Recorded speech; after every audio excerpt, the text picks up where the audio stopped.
Salut, je suis Alain, l'auteur de Grand Mégalo. C'est moi qui vais vous expliquer les règles et je suis également accompagné de mes sbires qui sont Bruhan, Klosik et Edilia. Dites bonjour à la caméra. Hé, salut les gars, ça va pas mal vous?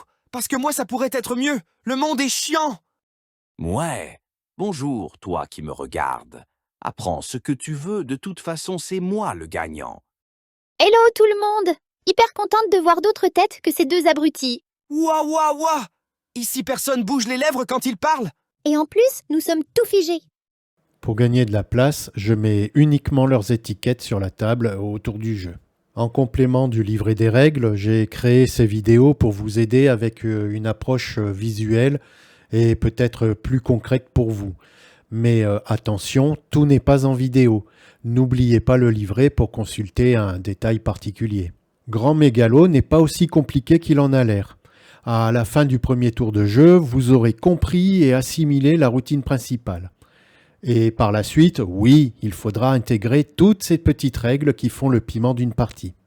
Placez le plateau de jeu composé des 4 volets secteurs et de la jauge des humeurs.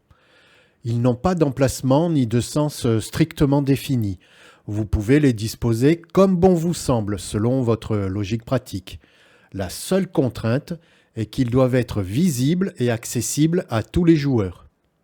Placez les 5 curseurs sur le plateau, un sur chaque palier mini des barèmes et le dernier sur le neutre de la jauge des humeurs.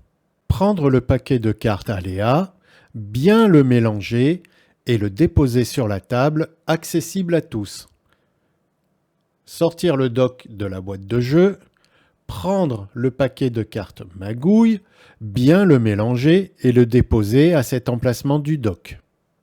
Trier 2 cubes noirs par joueur, plus un cube noir supplémentaire et placez-les à cet emplacement du dock en y ajoutant également le cube jaune. Placez les billets de banque à l'emplacement prévu du dock. Chaque joueur incarne un mania. Distribuez à chacun des manias un guide des phases et actions, un carton de vote pour et un autre contre.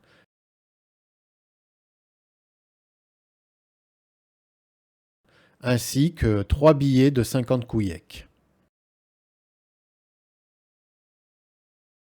Distribuez également à chacun des manias, face cachée, 5 cartes magouilles et une carte mission secrète à garder secrète après consultation.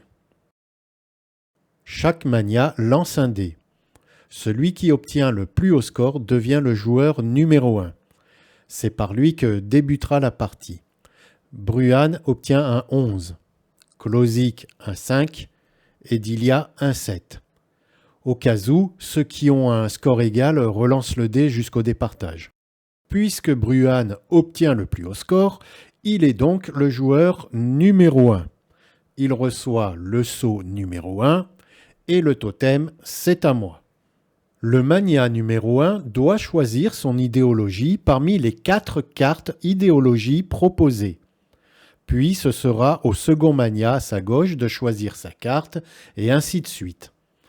Bruhan choisit d'être un capitaliste, Klosik un technocrate et Edilia une extrémiste.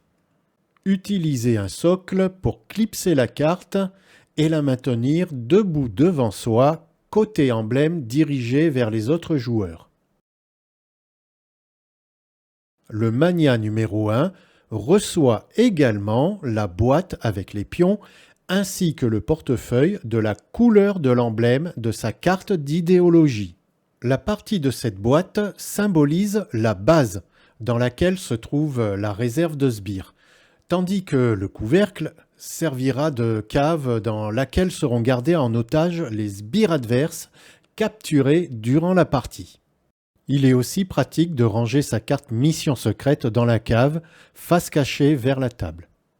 L'argent se range comme ceci dans le portefeuille qui sert à dissimuler son pécule des regards indiscrets.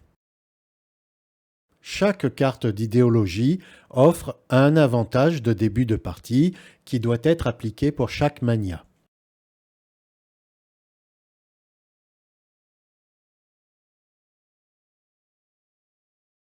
Le magnat en dernière position par rapport au magnat numéro 1 occupe la fonction de superviseur, qui est donc Edilia. Le superviseur, intendant et arbitre, reçoit le doc et le sablier. Il exerce les tâches de gestion de jeu, comme la mise à jour des curseurs, la distribution et la ramasse de cartes et billets, les lancers de dés pour les manifs et liesses, etc.